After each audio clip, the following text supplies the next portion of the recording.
சுடுகாட்டுச் சாம்பலில் கூட சிவபக்தி மலருமா? இந்த கதை அதற்கான பதில். ஒரு சுடுகாட்டில் வேலை செய்யும் ஏழை வெட்டியான் ஒருநாள் மண்ணுக்குள் புதைந்திருந்த ஒரு சிவலிங்கத்தை கண்டெடுக்கிறான்.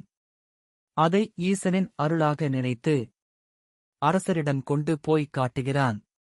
ஆனால் அரசன் ஏளனமாக, சுடுகாட்டில் கிடைத்ததா?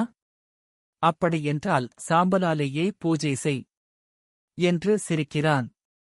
அந்த வார்த்தைகளின் அர்த்தம் தெரியாமல் வெட்டியான் தினமும் சுடுகாட்டு சாம்பலை எடுத்துக்கொண்டு முழு மனதுடன் ஓம் நமசிவாய என்று சிவனை வழிபடுகிறான். அவனின் தூய பக்தியில் மகிழ்ந்த சிவபெருமான் தோன்றி, பக்தியில் உயர்வு தாழ்வு இல்லை, உன் உள்ளத்தின் சுத்தமே எனக்கு போதும் என்று அருள் புரிந்தார்.